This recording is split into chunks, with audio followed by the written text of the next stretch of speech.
komputer. Cuk, apa nih? Oh, ya, ya, ya. Let's go. Sang Edge Capital. Hmm, segini kali ya. Sama, sebentar.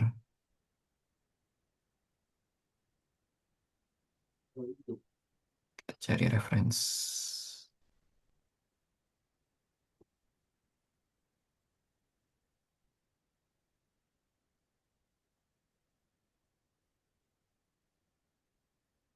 Nah, ayo, ayo.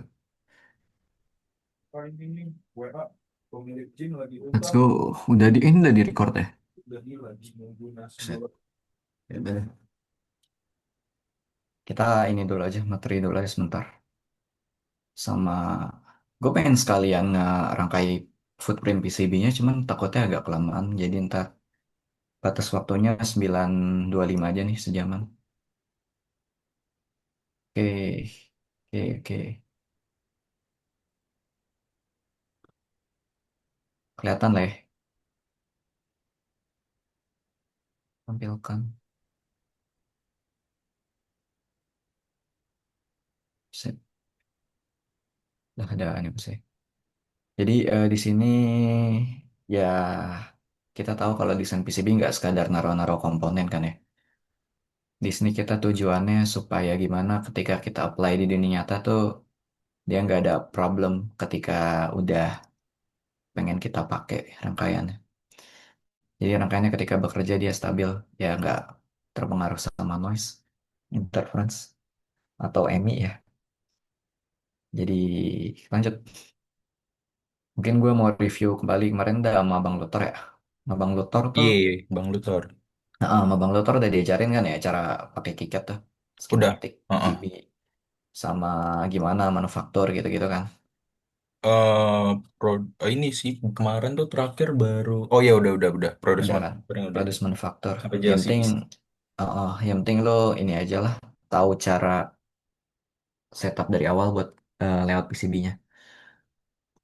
Yang penting di wiringnya, trace-nya itu pastiin sama kayak spek di, misalkan di JLC ya di manufaktur. Terus ini review kembali yang skematik nih, jangan lupa pasang no connect flag, power flag ya. Kalau misalkan ada error biasanya kayak gini nih problemnya. Nah di ERC baru dicek nggak ada error, udah aman oke. Nah di PCB editor tadi yang gua mention, atur constraint-nya ya sesuai dengan ini nih, spesifikasi si JLC dia bisa ngefabrikasi seberapa size minimumnya gitu ya. Selanjutnya kita bisa setup nih predefined size nih yang di kanan bawah nih. Jadi kita tinggal, oh gua mau make ini buat VIA ukurannya segini untuk ke depannya. Nah pas lu masang VIA tuh, lu tinggal udah ada di bagian kiri atas harusnya ya. VIA gue segini, ini gue segini gitu. Terus trace gue ukurannya segini. Terus ada differential pair gue ukurannya segini gitu. Nah selanjutnya eh pastiin ya kalau PCB kalian tuh pakai ground plane. Ground plane itu jadi kemarin udah dikasih tau Bang Luthor juga harusnya. Di satu layer itu kalian siram ground. Di layer atas juga harusnya disiram ground di bagian kosongnya ya, di fill. Nah, jadi kalau misalkan mau dua layer pun dikasih routing di bagian layer bawahnya juga nggak masalah, tapi tetap harus ada ground plane buat minimalisir MB gitu. Kenapa? Supaya dia ada arus balik. Jadi di MI kan, di PCB design tuh kita nggak cuman arus yang ngalir di trace ya kita ngeliatnya, tapi kita merhatiin juga gelombang elektromagnetiknya gitu. Jadi ada yang namanya return current, ada going current gitu, arus pergi, arus balik. Nah, di trace itu kan kalau kalian biasanya mikirnya, oh arus yang ngalir di sini berapa ampere gitu kan. Nah, kalau kita bahas PCB design tuh di trace itu sebenarnya ada bahasanya loop, loop kecil, arus kecil gitu di dalam trace-nya. Jadi di sepanjang, gua notet ya, misalkan nih jalur PCB kalian nih, di sepanjang jalur ini trace ya, ada arus ngalir di sini. Nah, di sepanjang ini sebenarnya ada arus juga ngeloop gitu. Gampangnya kayak gini lah, satu persatu kecil. Dan di sini tuh dia bakal membentuk medan listrik dan magnet ya. Jadi gimana caranya supaya yang mengalir di sini tuh nggak ngeganggu kalian. Dan ini terjadi, ya ini tuh terjadi di eh, trace yang high speed. Jadi misalkan kalian pakai clock, clock kan cepet tuh, misalkan 400 MHz ya. Ini bakal ada arus kayak gini nih. Nah, gimana caranya yang kayak gini tuh nggak ngeganggu kinerja rangkaian kalian gitu. Jadi, misalkan lu ada clock, terus ada juga protokol pakai apa ya, SPI yang high speed tuh, frekuensi tinggi. Kan SPI buat kirim data ya. Gimana supaya data lu nggak keganggu sama hal ini nih pas dikirim. Jadi lewat PCB juga penting. Nah, ntar gue jelasin paling itu. Jadi yang tadi gue bilang, salah satu caranya ada di sini. Kita pasang ground stitches. Ground stitches itu via atau via kan udah diajarin ya via ya. Kayak eh, suatu pin yang hubungin layer atas sama layer bawah gitu. Jadi kalian routing bisa pakai via tuh. Oke, dan kalau kalian misalkan nih kalian udah pasang field zone, tapi ternyata kalian pengen pasang field zone lain nih. Misalkan mau buat satu buat sinyal, sinyal khusus, sama satu lagi buat eh, ground, ya kan? Tapi di bagian groundnya itu ternyata ada juga zone yang buat VCC gitu kalian pengen pasang. Nah ini buat membedakan ya kalian pasang kasih level. Jadi di sini ada level nih sebenarnya. Terus layer, nah ini harusnya bisa dibaca aja ya. Jadi yang ada CU-nya itu layer kalian yang buat desain PCB buat ngerouting. CU itu apa? Copper ya, tembaga.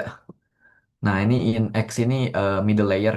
Ini bisa lebih dari satu ya. Jadi dua, empat, enam, enam ada, 8 juga ada. Jadi ini tuh kalau misalkan 4 layer ya kayak gini nih. FCU in-nya ada 2 layer di tengah. Terus ada layer bottom layer ini yang BCU. Terus silk screen ya tulisan-tulisannya ini yang GND ini ada tulisan GND kan. Terus garis-garis komponennya. Terus paste ini apa? Paste ini sebenarnya buat stencil. Stencil itu kalau kalian buat nyolder gitu. Jadi ini nggak usah diperhatiin kok buat desain di PCB kemungkinan ya. Kemudian mas mas ini yang kalau kalian lihat PCB warna hijau, mas itu yang warna hijaunya. Ya, itu gampang ya. Bottom masking yang bagian bawahnya gitu. Terus edge cuts itu pada dasarnya ya apa ya? Misalkan bentuk PCB kalian kotak nih, ya kan? 2D kotak. Edge cuts itu ya bentuk kotak kayak itu, gitu. Jadi kotak ini adalah si edge cut pinggiran-pinggirannya nih. Bagaimana bentuk PCB kalian nanti ya based on itu. Terus DRL ini cuma drill files nih gue jelasin nanti lagi. Nah ini buat trace dan via sizing ya. Sebenarnya ini udah ada based on spesifikasi dari manufakturnya aja. Cuman ini gampangnya kalau kalian mau ngakal-ngakalin, oh gue mau ukuran segini segini segini. Ini udah ada bisa kalian baca nanti. Nah kemudian ground stitches tuh yang tadi gue bilang kayak gini nih. Misalkan ini ada pin ADC ya, ya, trace ADC nih, trace ini jalur ya, jalur ADC, ini ada clocknya. Nah ini tuh mereka tuh high speed ya, cepet gitu, frekuensi tinggi, dan pasti akan kebentuk arus-arus kecil di dalamnya gitu. Arus-arus kecil itu dia menghasilin gelombang elektromagnet gitu, ya energi elektromagnet. Jadi ada medan magnet, medan listrik ya kan. Nah fungsi dari ground stitches ini adalah untuk narik medan listriknya secepat mungkin, sedekat mungkin. Jadi sebenarnya kalau kalian gak ada ground stitches nih, itu arus yang kecil-kecil itu bakal muter terus di sini. Dan dia bisa makin lama makin gede. Semakin gede bentuk kayak loopnya. Kayak induktor, induktor kan makin besar kumparannya ya. Dia medan listrik sama magnetnya itu gelombang elektromagnetnya makin gede. Jadi makin gampang keganggu sama ya ini hasil dari high frequency trace ini. Jadi yang gelombang elektromagnetik yang dihasilin tadi itu bisa ngeganggu. Ganggu apa? Ganggu rangkaian lain, ganggu rangkaian ini sendiri gitu IC-nya. Jadi tujuan ground stitches tuh itu untuk narik medan listriknya supaya loopnya nggak makin besar gitu. Gampangnya kayak gitu. Nah return path ini apa? Jadi tadi ada gue bilang kan ya, arus pergi itu yang dari sini ke sini nih. Dari pin satu ke pin sebelah gitu kan. Ada arus pergi. Terus ada return current arus balik. Arus balik itu sebenarnya ada di ground. Jadi ground kita tuh ntar semacam plane ya, bidang datar. Dan di situ ada arus ngalir gitu yang berasal dari harus pergi ini. Jadi kalau kita ngomongin desain PCB itu nggak satu loop doang. Kayak kan biasanya kita ada VCC, ngalir langsung ke GND. Enggak. Di sini ada arus perginya juga. Nah, kita bisa akalin arus perginya itu, oh ya, sorry. Di sini tuh sebenarnya ada arus pergi juga nih di tiga via ini, di via ini nih. Ini ground stitches ya kita nyebutnya ya. Kita taruh di pinggiran sini. Ada per, arus balik ya, arus balik. Dia sebenarnya ngarahnya ke bawah. Jadi ini kan layer atas ya. Dia ngarah ke ground di layer bawah. Nah, keberadaan ini tuh bakal bahasanya kayak membuat medan listrik yang dihasilin di trace-trace ini menuju muatan yang ada di ground-ground ini, via ground ini. Nah, dia bakal ngedorong arus baliknya ke arah layer bawah. Jadi lebih cepat gitu. Ngalir, gampangnya kayak lebih cepat ngalir ke groundnya. Dan MI-nya juga makin kecil. Jadi nggak banyak gelombang elektromagnetik yang kebentuk. Terus dia juga bisa mencegah ground yang nggak continue. Ground yang nggak continue apa? Misalkan kalian di sini tuh ada, ini kita ilangin ya. Kita anggap nggak ada tiga ground stitches ini nih. Jadi ini ada warna merah, field zone warna merah, dan di sini ada field zone warna biru ya. Nah, field zone warna merah ini, dia ternyata udah terhubung ke ground di layer bawah, ya kan? Dan dari situ dia continue, kehubung ke semua ground lah gampangnya. Tapi yang di sini tuh dia ternyata, ini kan kita set field zone ini ground, tapi dia nggak kehubung ke layer bawah. Jadi kayak beneran semacam tembaga kotak aja gitu, tapi kita setnya ground. Padahal nggak nyambung ke ground-ground lain. Nah, ini tuh bisa membuat dia bertindak sebagai antena, memancarkan gelombang ya. Nah, ini nggak bagus juga. Jadi tujuan ground switch salah satunya tuh juga itu. Tadi gue udah jelasin Ini Bang mau terkait nanya, MI. Boleh. ground stitches yang tadi itu memang harus bentuknya true hole gini kah di area groundnya? Apa kayak area bar apa kayak Hmm? area ground kayak gitu aja juga boleh gitu? Kayak Maksudnya area merah. ground kayak gitu aja gimana? Ini yang kalau ini kan merah terus ada true hole-nya. Itu kan Iya. sama-sama ground tuh Bang. Nah, apakah kayak untuk ground stitches itu walaupun ini yang merah ini udah ground, kita harus tambahin yang ground true hole juga gitu biar Nah, iya grounding through hole ini ya maksudnya. iya, ha. Nah, grounding through hole ini yang kita sebut ground stitches sebenarnya. Walaupun area kanan apa Walau yang area itunya ah, ground gitu kita tetap harus pakai ground stitches gitu Bang. iya, betul. Karena ini tuh udah masuk apa ya? Diajarin via nggak sama Bang Luther Iya, kemarin? yang nembus itu kan dari Iya, atas ke bawah. dari layer atas ke bawah kan. Jadi ini Iya. tuh via sebenarnya. Dia ngehubungin ground di layer atas sama di layer bawah. Fungsinya itu. Jadi kalau cuman ground merah doang nih, ini tuh sebenarnya yang nggak true hole ya yang lebih bilang tadi ya, yang nggak ada via-nya. Itu tuh cuman ground di layer atas aja. Dia belum terhubung sama yang di layer bawah. Jadi tujuan Oh, buat via tuh untuk menghubungkan itu. oke. Tujuan ground switches itu. Paham, paham. Berarti kalau misalnya nih Bang, kan ini kabel trace-nya itu misalnya kita pakainya di bottom nih di bawah. Iya, iya. Kan itu udah ada area ground-nya. Apakah kita perlu pakai ground stitches lagi? Tetap tetap pakai, tetap pakai. Ah, I see, I see, I see. Itu. Mau di atas atau di bawah tetap pakai ya. Itu Kalau berarti emang di sinyal. Kenapa? Kenapa? ground stitches-nya itu berarti persis di area kanan kiri di mana trace-nya itu ini ya yang akan terjadi loop lah, return path-nya gitu. Sebenarnya di sekitar aja gitu. Nggak, bahkan lu kayak di kanan doang sebenarnya nggak masalah ya. Cuma di kanan kiri itu biar yang bagian kanan dapat ke arah Ke arah ground. medannya bisa ke sini ya. Terus yang di kiri itu bisa ke sini gitu. Oh, Dan jumlahnya juga lo nggak mesti tiga, bebas sebenarnya. Cuman orang umumnya kayak suka-suka mereka ini contohnya aja tiga gitu. oke. Berarti kalau misalnya nih Bang, kan ini trace-nya adanya di sini nih. Terus misalnya ada trace di bagian atas juga. Apakah itu perlu di ground stitches juga? Sebenarnya wajib enggak, tapi rekomendasi gue sih iya ya. Kalau misalkan trace-nya panjang ya, cuman kan umumnya trace panjang tuh nggak begitu bagus gitu. Kalau buat ngirim data frekuensi tinggi, tapi ya tetap pakai kalau gitu. Oke Bang, Oke, thank you Bang. Ya. Dan ini yang kayak gini kalian pakainya di eh, Contohnya di protokol WART ya, WART kan buat kirim data juga. SPI, tapi yang frekuensi tinggi. Sebenarnya nggak sih, biasanya yang frekuensi tinggi aja sih yang bener-bener harus pakai ginian ya. Yang frekuensi rendah kayak I2C gitu. I2C tuh ya harusnya rendah ya. Yang kayak gitu-gitu, itu nggak pakai ginian sebenarnya nggak masalah ya. Nggak terlalu signifikan gitu. Cuman tetap ngebantu. Jadi best practice aja sebenarnya ini. Oke, aman kan? Ada lagi nggak? Ada ya? Aman. Ya udah, kita lanjut. Kita bahas EMC paling. EMC itu apa? EMC itu Electromagnetic Compatibility. Gampangnya, kemampuan suatu sistem elektronik di rangkaian kita yang kita bikin di PCB lewatnya itu untuk dapat beroperasi tanpa mengganggu atau terganggu oleh EMI gitu. Jadi kita nggak ngeganggu perangkat lain dengan EMI yang dihasilin rangkaian dan kita nggak terganggu oleh EMI dari rangkaian lain. Jadi mencegah diri kita nyerang perangkat lain sama mencegah diri kita diserang gitu oleh si EMI. Dan EMI ini apa? EMI ini adalah electromagnetic interference.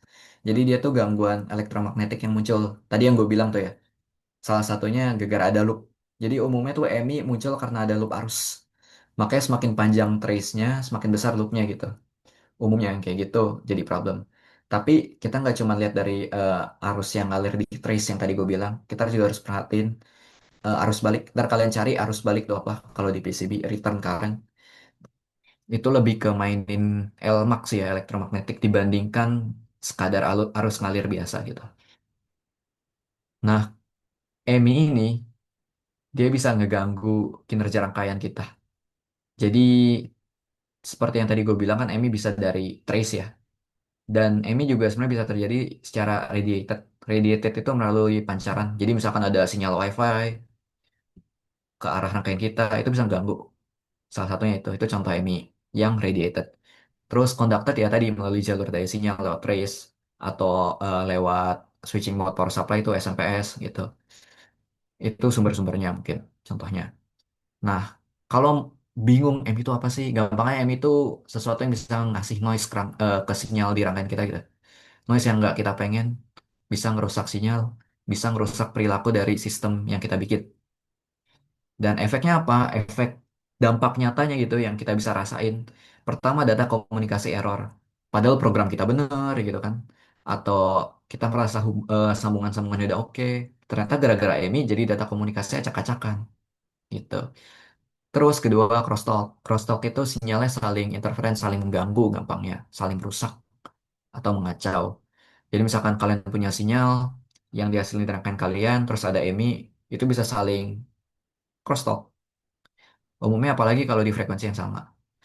Kemudian ada voltage drop atau ground bounce. Ini harusnya tahu lah ya voltage drop tuh. Kayak lonjakan atau perubahan mendadak. Kalau buat ground bounce juga sama. Nah, kemudian apa akibat dari voltage drop atau ground bounce itu? Dia bisa menyebabkan reset MCU atau microcontroller unit kalian. Jadi misalkan kalian main SP nih, atau pakai STM32 atau mungkin aman RB gitu ya. Suka tiba-tiba reset. Bisa jadi gara ini gitu. Jadi false reset nih biasanya. Ini tujuannya apa? Tujuannya misalkan ke depannya kalian mau kerja di bidangnya kayak gini, ada regulasi yang harusin kalian bikin lab PCB itu sesuai standar MC. Itu pertama. Jadi dengan kita belajar ini kita bisa tahu nih modifikasi layoutnya gimana supaya memenuhi standar. Gimana analisisnya. Terus kita tahu jadinya dampak EMI itu gimana, kita tahu gimana minimalisirnya. Terus kita tahu sumber EMI itu apa aja gitu kan. Kita bisa terapin prinsip EMC gitu di dalam layout PCB. Jadi ini ada summary-nya bisa dibaca aja ya. EMC itu kemampuan sistem dalam mengatasi EMI. Baik itu EMI yang kita terima atau yang kita kasih ke orang gitu. Kita bisa atasin supaya itu nggak terjadi. Em- EMI itu adalah masalah atau gangguan yang merusak stabilitas sistem dalam beroperasi. Jadi tujuan EMC adalah biar bisa minimalisir EMI. Itu tujuannya. Oke, ini EMI compliance ini nggak penting sebenarnya. Ini EMI compliance tuh bahasanya kondisi di mana rangkaian kita udah memenuhi standar kepatuhan ya. Ini skip aja buat baca-baca. Ini standar-standarnya. Kemudian ada penyebab umum MC failure ya. Atau MC kita gagal gitu. Jadi terjadi fault-fault yang tadi gue sempat bilang. Nah di sini pertama adanya kurang coplanar ground. atau nggak ada ground plane. Coplanar ground tuh ini ada ground di dua sisi di antara sinyal. Makanya kan kayak lu dirangkain sekalian kan, ini di trace, tapi di sebelahnya itu ada field zone lagi dengan lebar tertentu. Itu kita sebut coplanar ground. Nah, bagusnya coplanar ground ini kita kasih ground juga di bawahnya, ground plane. Dan kita hubungin dengan via. Kayak gini jadinya bagusnya. Jadi mereka saling terhubung nih, continue.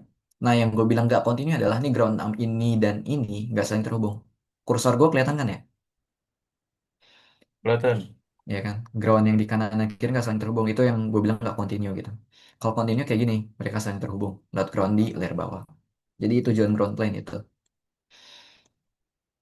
Nah, ini yang asik nih, link matching nih.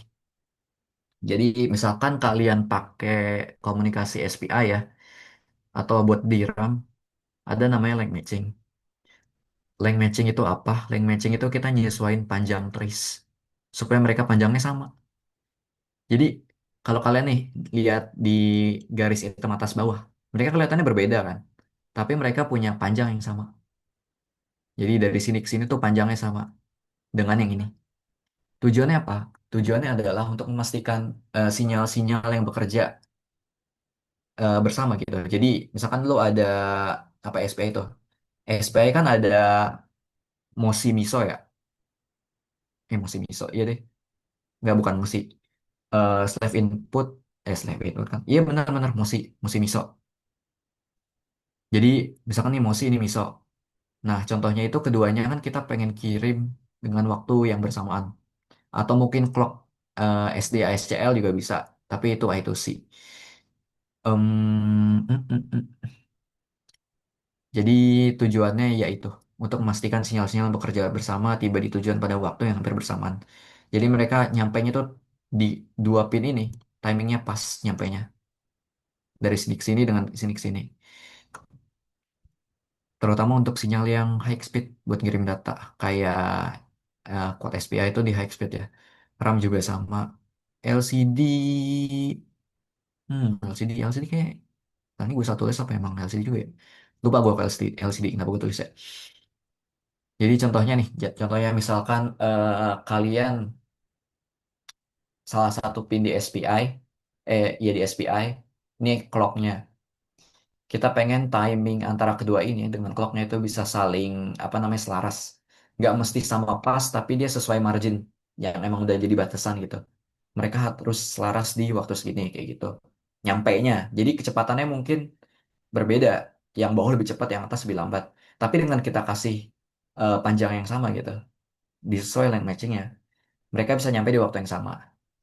Nah, jadi ketika rising atau falling, dia bisa bersamaan terjadinya. Karena kalau nggak berbarengan, bisa jadi ada data yang loss. Makanya kan ada banyak orang yang habis waktu buat link matching, sama bikin layer banyak buat link matching. Jadi kayak gini nih, kayak ular-ular gini. Selanjutnya, AMC Oriented PCB Design. Yang kedua, kita bikin differential pair. Udah dikasih tau belum Abang Dokter? Differential pair? Belum, belum. Belum, belum. Jadi differential pair, kalau kalian tahu apa enak ya? CAN ya, CAN, komunikasi CAN, pakai CAN bus. Atau contohnya USB gitu. Mereka tuh ada pin positif, pin negatif. Nih, ada CAN high, ada CAN low. Jadi di IC-nya itu kan ada IC buat CAN contohnya. Dia tuh ada pin CAN high, ada pin CAN low.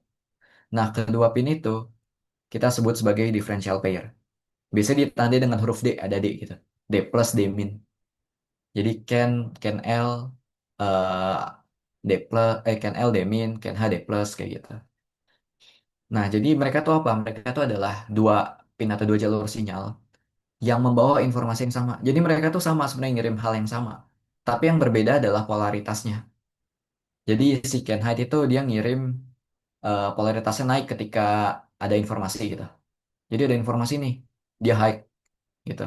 Dia naik positif polaritasnya. Contohnya, kalau Ken low, wah ada informasi nih, dia ngirimnya low gitu, ke bawah. Ini ada noise.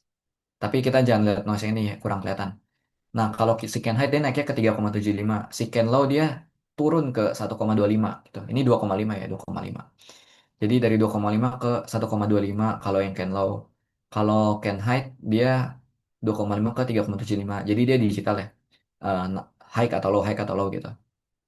Naik turun, naik turun. Cuman beda polaritas saja. Tapi informasi yang dikirim antara dua jalur itu sama sebenarnya. Jadi tujuannya apa? Tujuannya adalah kita bisa mengatasi masalah rusaknya data karena ini gitu. Dibilang koreksi data enggak, tapi pada dasarnya kita bisa oh tahu nih kalau ada data yang hilang, tapi kita bisa dapat lagi datanya kayak gitu. Jadi gimana caranya? Misalkan nih ada mereka ngirim data di sini kan. Oh, ini ngirim data nih, di sini ada high nih sampai waktu segini. Yang L juga sama, tapi L kan beda polaritas ya, kayak gini. Nah, ternyata di tengah-tengah mereka ada noise. Dan noise itu pasti nilainya sama kan. Noise itu pasti nilainya sama. Dia noise ke atas. Dia juga sama ke atas. Ingat noise ya, noise ya. Nah, yang mereka lihat tuh apa? Efek karena ada noise. Sinyal dengan ada noise tuh jadi kayak gini nih. Informasi yang dikirim dengan ada noise jadi kayak gini. Fungsinya si Ken Ha dan Ken Lo dibikin differential pair adalah kita bisa lihat selisih antara nilai dua itu. Gitu. Karena kan ini data digital ya. 1010 ya. Nah, kayak gini kan bisa bikin rancu nih, nih 180 ya kan. Yang bawah nih. Nah, kita bisa lihat selisihnya. Otomatis ketika dia high di sini dengan dia low di sini kan selisihnya harusnya sama terus kan. Meskipun ada noise, noise kayak gini dan noise kayak gini, ketika dikurang selisihnya bakal sama dengan ketika dia nggak ada noise. Ngerti nggak? Jadi dari situ kita bisa tahu, oh sebelum ada noise ini kan selisihnya misalkan ini nilai dua ini dua ini dua ya sama selisihnya nol gitu kan nol ada noise ini merubah nilai si ini nih si Ken H jadi segini dan karena ada Ken Low juga yang sama-sama terima noise si Ken Low juga berubah tapi ketika kita kurangin selisihnya nilainya juga nol gitu ini kan yang tadi ya benar kita kurangin nilainya nol nih yang atas sama yang bawah misalkan Ken H nilainya 3,75 bawah 1,25 berarti selisih dia berapa tuh 2,5 ya, 2,5 ya. Ya, 2,5. Selisihnya 2,5. Ketika ada noise pun, selisih dia bakal tetap 2,5. Dan selisih 2,5 itu dianggap sebagai nilai high gitu. Jadi ketika selisihnya 0 nih, ini kan sama ya. Nilainya sama-sama 5,5 volt nih. Perbedaan nilainya nggak ada 0. Selisihnya 0 nih, ini 0, ini 0. Tapi ketika ada data, selisih mereka nih 3,75 dikurang 1,25, selisih mereka 2,5. Dan ketika ada noise pun selisih mereka tetap bakal 2,5 gitu. Jadi bakal tetap hitung high. Datanya tetap ada. Itu fungsi differential pair. Nah, di differential pair wiringnya tuh harus kayak gini. Harus mereka saling berpasangan gini, ya. Bisa lihat kayak gini ya. Jangan berbeda panjangnya. Sebenarnya panjang bisa diatasin pakai link matching ya. Cuman jangan berbeda bentuk kayak gini nih. Pastiin mereka kalau naik, dia juga naik. Simetris lah gampangnya. Tapi simetrisnya kayak gini, mendekat. Kenapa mendekat?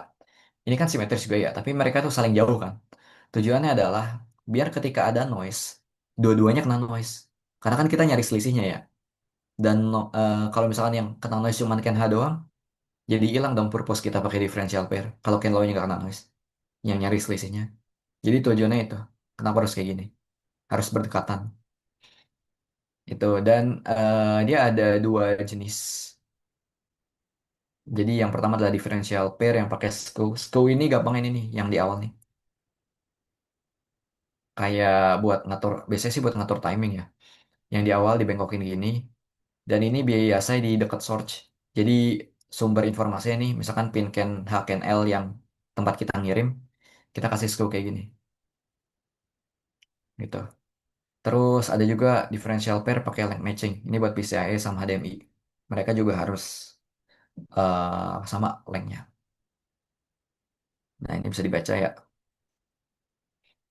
Selanjutnya buat TMC oriented PCB design. Jadi ada namanya di grounding tadi gue udah sempat bilang ya board zoning. Jadi kita zoning itu penting tuh bikin ground plane. Dan ini bahasanya bukan yang nggak bikin gini juga nggak apa-apa. Nggak ini lebih ke best practice aja. Dan harga itu harusnya nggak jauh beda. Best practice-nya kayak gini. Terus gunakan ground plane continue. Ingat tadi groundnya nyambung. Hindari split ground. Split ground tuh contohnya gini. Ini tuh split ground sebenarnya. Kalau nggak ada si sinyal, kalau nggak ada si trace nih split ground. Itu tuh split ground. Jadi kita harus hindari yang kayak gitu sebenarnya.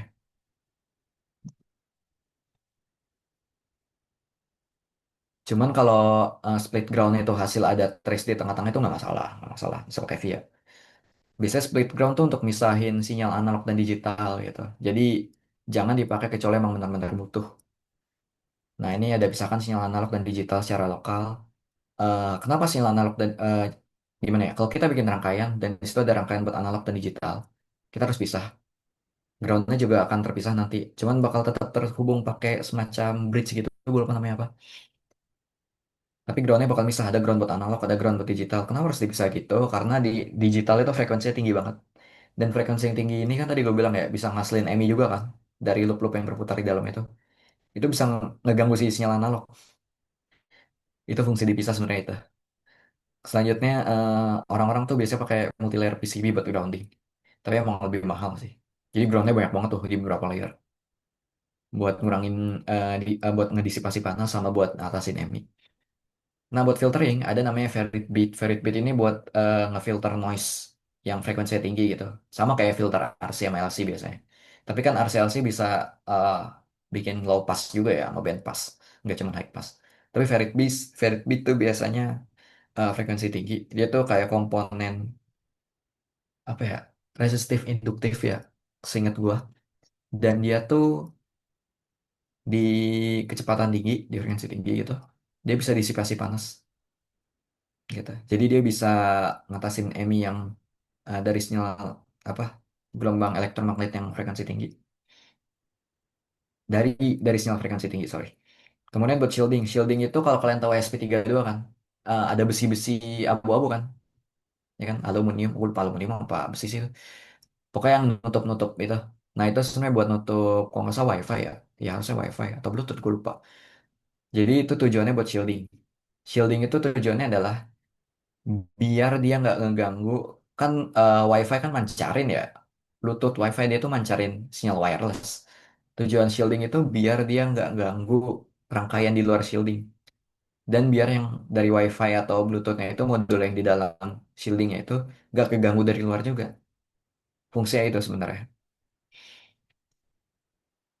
Jadi biasanya mereka pakai steel, copper, atau aluminium kan. Contoh di SP32 tuh. Jadi kerjanya tuh kayak sangkar Faraday kalau kalian tahu. Nge-agro listrik kalau nggak sangkar Faraday kan. Selanjutnya ini ada tips, sedikit tips ya. Fabrication output. Jadi buat fabrication output ini, kita ada file Gerber dan drill, harus diajarin Bang Lotor. Terus drill files tuh ada dua, ada yang pakai G-code sama X2. Kalau GLC ntar pakai X2 ya. Sama kalau kalian mau desain PCB skematiknya. Skematiknya itu kalian ikuti rekomendasi desain di datasheet. Jadi biasanya di datasheet IC gitu kan, itu ada namanya application note. Application note itu adalah kayak, ntar kalau lu mau pakai IC gua, rangkainya kayak gini ya. Biasanya ada komponen lain tuh, misalkan lu tambahin decoupling kapasitor, ya kan, ada bypass kapasitor gitu. Itu komponen-komponen lain tambahan yang disaranin sama datasheetnya supaya IC itu bisa bisa berjalan dengan baik. Itu yang lo harus ingat. Selanjutnya, bentar. Sorry rehat sebentar, gue di telepon.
Oke, sorry banget guys, gue ditelepon. Jadi tadi yang gue bilang application note itu isinya tuh misalkan lo mau pakai IC gue di datasheetnya tuh dikasih tahu nih cara pakai IC gue nih. Ikutin rangkaian yang gue saranin kalau mau pakai tanpa ada problem gitu. Kemudian kalian jangan lupa sesuaiin teks pada hasil screen ya supaya kita gampang mau troubleshooting lewat PCB dan di DRC design rule checker pastiin nggak ada problem, nggak ada error. Selanjutnya biasanya orang-orang tuh punya routing priority. Routing priority itu kita mau mulai dari mana? Nah, kalau saran gue sih itu kembali lagi ke kalian, balik lagi ke kalian gitu. Cuman kalau dari rekomendasi gue, routing priority itu, gue nyaraninnya apa ya? Gue nyaraninnya dari yang paling susah sih. Jadi contohnya differential pair dan line matching. Kenapa? Karena itu sesuatu yang harus diperhatiin gitu. Dan ini tuh belibet kan. Soalnya kalau kalian bikinnya terakhir, takutnya udah nggak ada space buat bikin. Kayak gitu. Apalagi kalau kedua ini kan buat ngirim informasi ya, buat ngirim data ya, misalkan dari pakai protokol CAN ya, CAN bus, atau pakai SPI, kuat SPI, ya kan, atau buat clock, itu mereka umumnya nggak dipakein VIA gitu, harus di satu layer yang sama. Karena kalau pakai VIA tuh sangat tidak disarankan. Cuman bukannya nggak masalah sih, cuman nggak disarankan aja kalau buat yang tinggi. Jadi gue nyaranin yang sulit dulu nih, oke? Dan ini buat setup Gerber ini gambarnya. Selanjutnya kalau misalkan kalian ada komponen yang gampang copot bisa pakai sealant ya. Ini sealant tuh kayak gini. Kemudian pastiin sesuai komponennya tuh ini kalian nggak perlu perhatiin sih ini apa industrial base sih. Cuman ini ada bahasanya nih kesesuaian komponen dengan lingkungannya yang bakal dihadapi gitu. Contoh lo bikin rangkaian tapi buat avionics, avionics tuh buat di udara kan. Lo harus nyesuaiin tuh berapa temperatur yang cocok ya kan. Supaya nggak copot gimana nih pakai silen gitu. Ada silen buat komponen. Nah, udah itu aja buat materi dalam bentuk PPT. Gue niatnya mau bikin PCB design ya. Dan ini harapannya setelah kalian belajar MC ya. Sa- Sama nih daftar pustaka kalian bisa lihat nih. Cepat kan? Cepat. 20 menit lagi nih batas waktu kita. Jadi kita coba rangkai based on ini. Ini gue udah sempat bikin, tapi anjir gak kelihatan lagi ini ground plan-nya. Oke, kita coba aja. Ada beberapa tips yang mau gue sampaikan ketika lo rangkai ini. Dan ini paling gue bakal nunjukin gimana make differential pair, gimana make tadi mana? Lag matching ya. Makanya di mana gitu. Kalau di sini nggak pakai lag matching tapi pakai differential pair karena gue pakai USB ya. Oke, kita buka KiCad.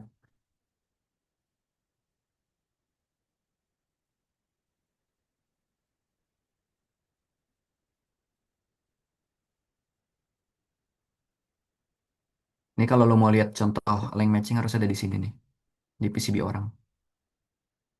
The fuck? Apa? Oh,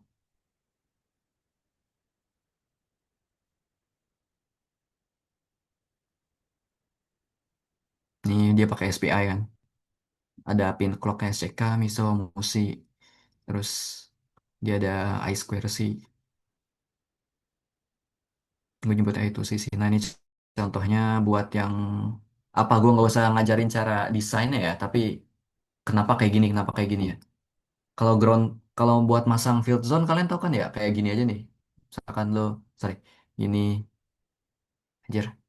Oh ini. Contoh ya. Ini misalkan kayak gini doang kan, pasang field zone tuh. Terus Iya, kalian via kemarin udah tuh, ya sama kan? Bang Luthor juga. Aman kan ya? Ya udah Hmm. berarti tadi field zone jangan lupa ya ground. Ini kan field zone ini banyak nih. Kalau yang level-level aman nggak? Kayak ada field zone yang overlapping. Nih lu levelnya diubah di sini aja ntar, gitu. Jadi di atas field zone lu mau nambahin field zone lagi bisa, cuman dibedain levelnya. Nggak masalah angka nggak ngaruh kayak satu dua. Ini nggak cuma ngebedain aja gitu. Jadi misalkan lo ada field zone buat ground, di atasnya itu ngomong taruh field zone buat suatu sinyal lah gampangnya, atau buat VCC, lo bisa taruh yang VCC itu priority dua, yang ground satu gitu. Tapi bikin dua, jadi bikin ulang tar field zone-nya. Kayak gini ya. Ini dia 4 layer nih. Gue bentar gue nyari dulu ada differential pair nggak ya? Kayak kita nggak usah desain from beginning aja, kita jelasin aja kenapa bisa kayak gini. Ah nih, contoh differential pair ya. Ini yang belum gua wiring, belum gua routing. Ini kalau lu lihat pin ini nih, ini buat USB ya. Biasanya differential pair tuh namanya gini, tandanya D plus D min. Kalau di CAN H, CAN L gitu. Kayak gitu. Terus ini kan ini STM32 ya. Ini chip STM32. Jadi lu bisa ngeprogram chip ini. Ini bikin boardnya. Jadi lu kayak bikin Arduino lah gampangnya, board Arduino. Tapi ini board STM32. Nah, STM32 tuh biasanya kita ngeliatnya tuh dari chipnya. Dari chipnya kita bisa bikin board. Jadi kayak bahasa bikin SP sendiri gitu. Tapi chipnya pakai STM. SWDIO, CLK ini buat enggak ini buat apa? Ngirim nyambungin data.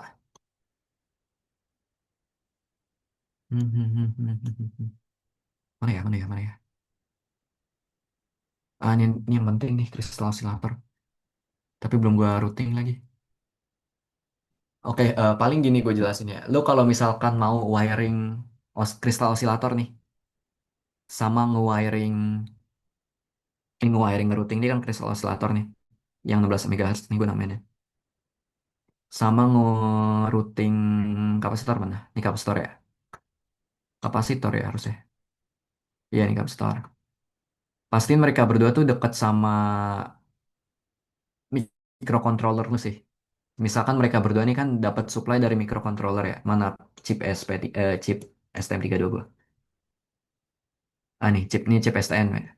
Jadi ini tuh pasang sedekat mungkin sama si microcontroller. Kenapa? Karena umumnya ini C ini biasa dipakai buat decoupling kapasitor. Decoupling kapasitor tuh apa? Bahasanya supply cadangan gitu. Karena emang ini connect ke sini. Jadi kenapa dipasang dekat? Supaya dia tuh bisa, kan kapasitor tuh charging discharge ya. Dia bisa chargingnya cepat dan dia nggak ketika discharging tuh dia nggak habis di tengah jalan. Karena ini fungsinya kalau dikupling kapasitor ini adalah buat nge, apa ya, ngasih power tambahan buat nyalain si STM-nya. Gampangnya gitu ya. STM tuh chipnya. Jadi dia ngasih power tambahan ke STM ketika dia baru nyalain. Misalkan lo baru nyolok STM-nya nih. Nah kan baru nyolok kan harusnya nggak apa ya? Harusnya tuh nggak langsung naik ya. Tegangan tuh nggak langsung naik tuh. Perlahan dia kan transient. Nah buat ngekompensasi pelannya tegangan atau arus yang naik itu dibantu sama si kapasitor yang udah di charging. Dia bakal nge-discharge buat biar cepet dia nyalanya gitu. Dan ketika discharging, dia tuh nggak langsung mati. Rangkaiannya nggak langsung mati. Jadi misalkan chipnya kita unplug powernya nih. Jadi nggak ada tegangan atau power eksternal yang dari luar ke rangkaian kita. Dia tuh nggak langsung drop tegangannya ya, nggak langsung drop. Dia tuh bakal dikompensasi lagi sama si kapasitor ini. Jadi kapasitor ini dia bakal eh, eh, nge-discharge biar nggak langsung drop. Jadi dia tuh nggak gimana ya? Gua noted kali ya. Enaknya dia noted nih. Nih misalkan lo oke, main hitam. Nih misalkan nih ini titik di mana dia mati nih. Ini titik di mana dia mati. Ini kan nyala. Terus rangkaian lo matiin. Dia kan langsung drop kan ya? Langsung drop ke nol. Kapasitor itu ketika lo matiin, nah ini kapasitornya bakal nge-discharge di sini. Jadi ngasih kompensasi biar nggak langsung jatuh. Pelan-pelan ya matinya. Gampang nggak gitu ya? Kalau jelasin pakai mulut gue bingung aja. Itu satu. Dan dekat itu adalah supaya dia bisa langsung ngecharge dan discharge dari sini. Karena emang ini terhubungnya dengan si chipnya. Gitu. Sama halnya dengan osilator. Dan supaya nggak ada EMI. Karena dia bakal nyebabin, ini kan panjang. Loopnya jadi gede. Cuman harusnya bukan kapasitor sih yang nyebabin noisy. Tapi osilator. Osilator lu wajib banget deket sama chip. Karena dia pasti nyambung ke chipnya. Kenapa? Karena osilator itu kan high frekuensi ya. Lu bisa lihat 16 MHz ya. Dan kalau lu jauh-jauh, trace-nya panjang. Sepanjang trace itu dengan speed segini, dia bakal ada arus-arus kecil yang ngalir tadi. Itu yang bikin nyebabin EMI. Kalau lu biarin dia makin gede, dan bakal si arus-arus kecil itu bakal nyari jalan supaya dia bisa ke ground. Dan kalau lu pasang jauh, loopnya itu bakal makin gampang gede, arus-arus kecilnya. Kalau pasang dekat tuh bisa minimalisir itu. Tapi tetap pasang ground stitching buat supaya arus-arus yang muter itu bisa eh, lebih dikecilkan gitu. Nggak ngasilin EMI lebih. Karena kita udah narik medan listriknya buat didorong ke arus balik lewat ground stitching tadi. Jadi ini osilator gini harus dekat sama inian. Sisanya tuh umum. Sama differential pair setahu gue ada di sini nih. Ini kalau mau di differential pair ya. Contohnya di mana mana sih? USB ini ya, USB ya. Ini USB teman-teman. Differential pair tuh harusnya ada tulisannya di sini. Nih, di plus di min. Biasanya lu tinggal root ini, klik ini, tuh. Dia udah tahu kalau differential pair gimana caranya. Karena di skematik kita namain dia, bukan yang ini skematiknya. Di skematik kita namain dia D plus D min kayak gini. Jadi USB underscore. Jadi nama lo kasih net label ya. Pastiin buat differential pair rootnya ini, wiringnya ini lo kasih net label. Net label tuh ini. Jadi buat namain bahasanya. Supaya ketika lo jadi di PCB layout, ntar ada namanya ini. Di trace itu yang keluar ini di namanya. Kayak gitu. Nah differential pair ini, kalau lo lihat, dia ada D min, D plus. Dengan adanya underscore D min sama underscore D plus, si Kiket jadi tahu kalau dia differential pair. Dan jadi lu tinggal klik root differential pair, mereka langsung dua-duanya ngalir gitu. Kemana ini ke sini contohnya, ini kenapa nggak nyambung. Nah ini biasanya problemnya ada di apa boardnya aja, ada di IC-nya. Tapi kalau kayak gitu panjangnya udah otomatis sama ya bang kan? Nggak perlu kita iniin lagi sih. Kayak dia udah kayak ke atur Apa? biar panjang kedua trace-nya sama. Enggak sih. Oh kayak gini maksud lo? Oh, itu Oh iya panjang iya iya. keduanya sama kan. Udah diatur supaya dekat. Nah ini footprintnya kocak nih. Ini problem di footprintnya, jadi nggak bisa nyolok. Si merah ini ngalangin. Udah otomatis sama si, iya iya iya. Kalau differential pair ya. Cuman kalau mau lebih aman biasanya lu pakai link matching sih. Kalau lu ngerasa nggak nyaman ya. Link matching juga harus di root, harus ada di root, harusnya ada di root di mana sih? Link. Bukan ini. Ini link matching nih. Tune link. Jadi caranya gimana? Lu klik aja, terus target length. Lu bisa tulis, misalkan lu mau 5 mm. Bukan ini. Mana sih? Bukan.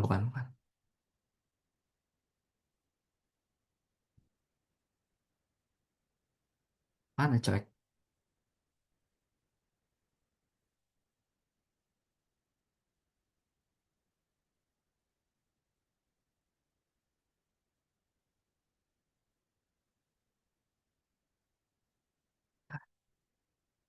Nggak bisa ya. Oh, Pagagara nggak connect ya? Pagagara nggak connect ya? Ntar gue cari yang bisa dikonekin dulu. Ini bisa ya?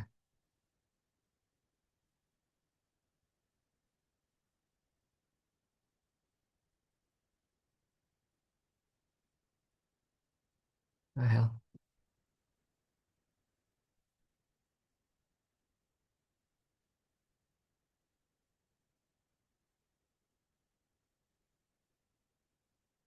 Oh astaga.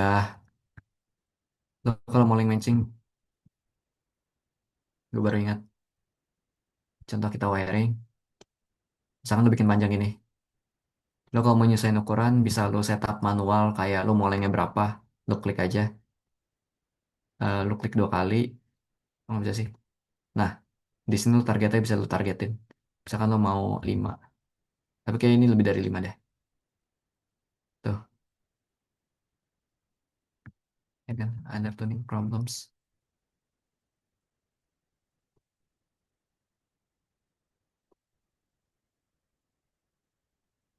Sorry, ini problemnya kita set 5. Kita harus lebih gini, ini kan panjang awalnya 26 ya. Kita set 30 misalkan. Nah, dia bisa otomatis gini. Bisa juga lu tanpa lu set, lu klik, nah ini lu tarik keluar gitu. Nah, kayak gini. Biasanya jalur lurus dia. Nah, terus lu bisa klik kongsak satu, satu buat ngelebarin. Ini gue mencet satu, dua buat mendekin, terus tiga buat ke atasain, empat buat ke bawahin, buat ngecilin. Ini link matching kayak gini. Ya. Ini gak usah diklik, kalian klik sekali, kalian bikin garis gini, itu link matching. Dan itu biasanya dipakai buat yang komunikasi yang high speed gitu. Jadi kalau kalian nggak krusial banget, nggak usah dipakai. Karena itu cukup repotin. Jadi ibaratnya overkill lah bahasanya. Terus skew. Nih, tadi differential pair ini ya. Lu bisa tune skew-nya.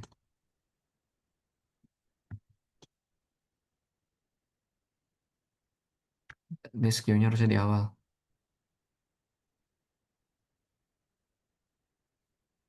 Apalah.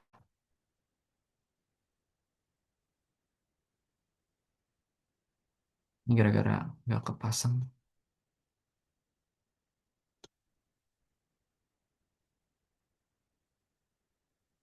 Hmm. Jadi skew itu dia kayak naikin ke atas. Kayak gini nih, kayak gini nih. Ngelebarin ke atas gini. Ini gara-gara rangkaian belum jadi kayak gini coy. Nah kayak gini. Ini juga bisa sama. Kalau nggak bisa sih. Min, max,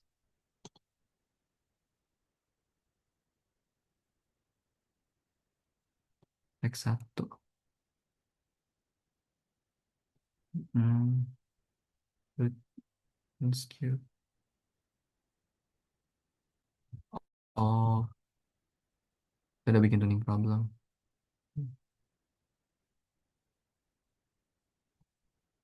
Oke, skew itu cuma buat satu bagian doang.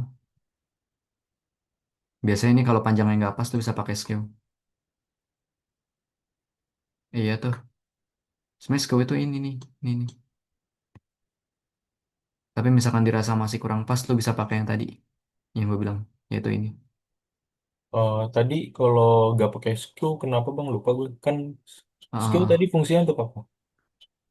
skew itu fungsinya buat apa ya? Lebih ke timing problem aja sih. Cuman jarang ya, gue jarang pakai skew sih.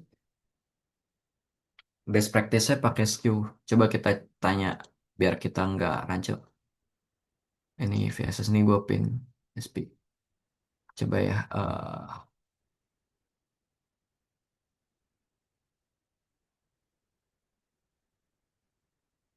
Ya timing difference profile time. Sama sama kayak lane matching harusnya.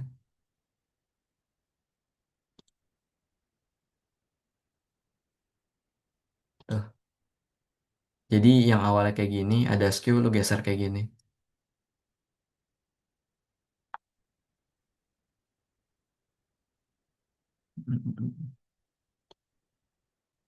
Sorry.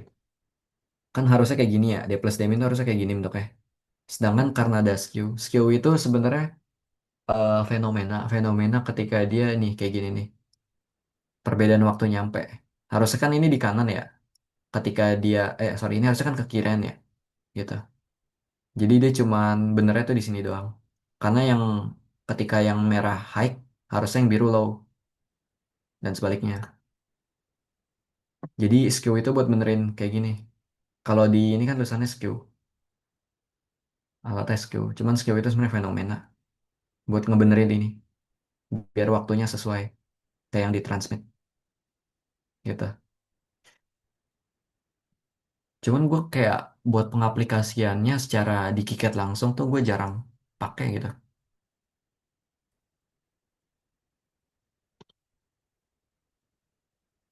Nih,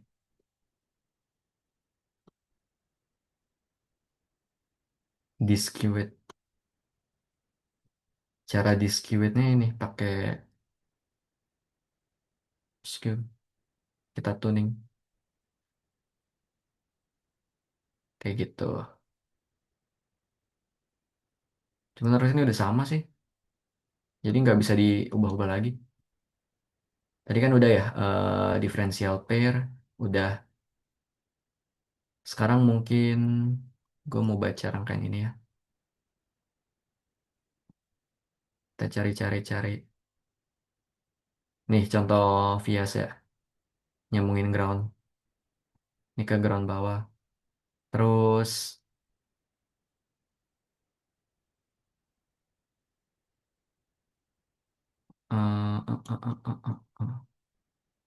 gue lagi nyari contoh ground stitching.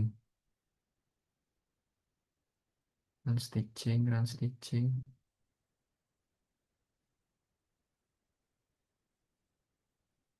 Ini buat apa nih? Ground. Mana sih? Mereka nggak pakai ini, mereka nggak pakai high speed. Jadi nggak pakai ground stitching. Tapi contoh dari Vias buat ground tuh ini. Ya mereka nggak pakai. Nggak ada anjir gue cari-cari layarnya.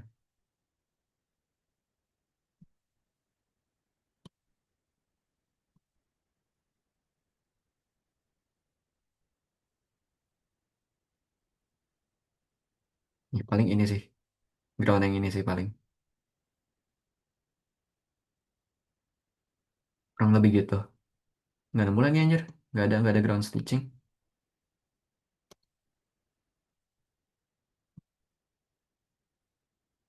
Harusnya di sini juga nggak bisa diimplement. Oh bisa di ini di differential pair bisa kita pasang. Jadi ground stitching tuh ntar lo pasang via aja. Yang masih pakai V. Hmm. Nih, lo pasangnya tiga kayak gini. Misalkan panjang banget, lo pasang lagi kayak gini. Suit yourself mau jumlahnya berapa bebas. Kurang begitu. Paling yang utama tadi ingat kapasitor yang buat decoupling. Contohnya ini kan di sini nih di rangkaian. Kan ada kapasitor decoupling banyak banget nih gue pasang. Ya, ini buat ke tiap VDD gue pasang. Tuh 2, 3, 4 sama Vibat juga. 5. Ini tuh buat si ini. Si STM-nya. Nano Incomage ya. nano sama itunya kan ada beda tuh bang, ada mikro Heeh, sama nano. iya. Di bedanya apa? Bedanya gue lebih apa ya? Gue lebih ke biasanya kayak gini sih dibandingkan gue tahu bedanya apa. Umumnya segini kalau buat decoupling gue. Jadi misalkan lo mau decoupling ke sumber ke VDD nih, gue pasangnya ya udah 100 nano yang kecilan kapasitansinya. Tapi kalau buat ke STM, ke microcontroller gue pasangnya oke 10 gitu. Tapi kalau tanya kenapa apa yang bikin dia beda, gue lebih ke karena terbiasa. Coba ya. Ah,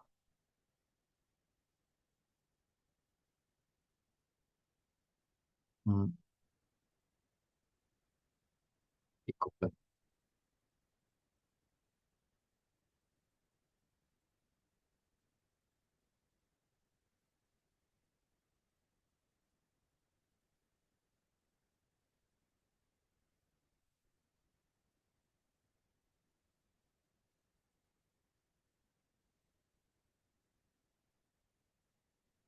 Nah, ini contohnya.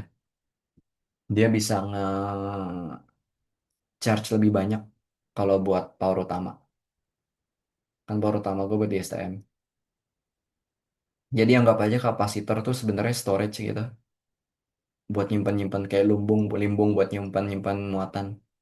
Ya, gitu. Dan muatan ini bakal kepake di kondisi-kondisi yang dibutuhin. Nah, gue pakai 10 di sini karena emang gue butuh gede harusnya kalau buat CSTM ya. Sama halnya dengan yang lain. Biasanya emang di-connect ke ground. Kalau ini emang udah bawaan dari application notes dari si osilator. Ini kan osilator ya, kristal HSE. Nah, ini osilator kristal ini harus dekat ke ini ya pas di PCB. Ini juga, ini juga nih. Tuh. Kalau ini buat power supply sih. Ini deketin aja ke arah ininya nih berarti ke sini. Deketin. Pas di layout PCB. Begitu. Sama ingat kalau mau masang differential pair lu jangan pasang manual. Kayak lu wiring manual gini. Jangan. tapi lu pakai tadi lu differential pair. Karena ya tadi bener kata lo, dia udah otomatis nyesuaiin ukurannya gitu.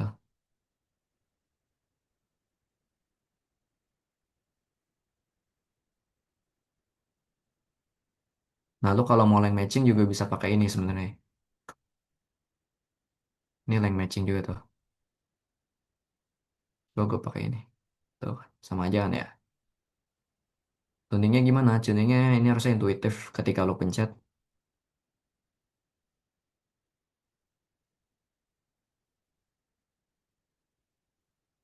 Mana sih? Nah, ketika lo pencet nih, bakal keluar tuning properties-nya. Atau lo klik gini aja, klik kanan. Harusnya ada nggak di kanan? Nggak ada ya? Nggak ada. Nah, nih. Kalau klik kanan di set tuning setting. Gitu. Sebenarnya KiCad enak sih. Dia intuitif banget. Lo tahu ini buat apa, tahu ini buat apa gitu. Jadi kedepannya nggak bingung. Dan via sini kan buat ngubungin atas bawah. Dan lo pastiin silk screen-nya juga lo namain ya. Atau maksudnya diubah-ubah nama-nama di silk screen-nya buat nyesuaiin. Posisinya juga sama. Ya kurang lebih gitu sih. Pas sejam kan ya kita ya. Thank you. Ada pertanyaan nggak yang masih bingungin? Nah nih coba lu kalau mau pelajarin ini gimana. Biasanya sih ini gue SS. Ini gimana cara kerjanya GPT gitu. Ini buat apa, buat apa, buat apa. Terus gue nyoba bikin ulang. Kayak gitu. Walah ini hilang coy. Aman nggak? Gue sih aman sih bang. Itu Aman nih. tugas akhir lo bang. Apa-apanya? Oh, kagak anjir. Tugas akhir gue nggak ada gini-gini aneh coy. Kalau ada gue senang dah. Kirain. Heeh. Mati cuy kalau misalnya Heeh. tugas kayak gitu. Tapi ini gak sih kalau lu tuh ya tugas akhir harus jadi ya, tergantung dos bim lu ya. Aman deh. Kalau dari band sama Kenzi nggak ada kan? Insya Allah aman, Oke. Bang. Aman. Ya Kenzi, insya Allah aman. Kenzi. Sama. Ah, Kenzi udah jago katanya. Udah Dia trainer bikin. dia. Trainer. Iya. Trainer ini Trui. Anjay. Oh iya. Iya dia jadi trainer Oh Trui. iya. Oprek ya, oprek ya. Oprek, oprek. Ih, gila cuy. Jago banget dah. Nah, kalau nggak ada pertanyaan paling ini gue akhiri. Thank you yang udah datang. Semoga kepake ntar PPT gue kasih. Sebenarnya PPT bisa buat referensi ntar. Iya bang. Oke. Thank Thank you, you thank juga you. bang. Dadah. Waktunya. Thank you very Oke. much. Kasih banyak, Bang. Banyak bang. Ya, Bang Ya, udah ya. keluar. Oke. Ya Oke, udah thank you, guys. guys. Thank Thank you, you, thank you guys. udah datang. Thank you.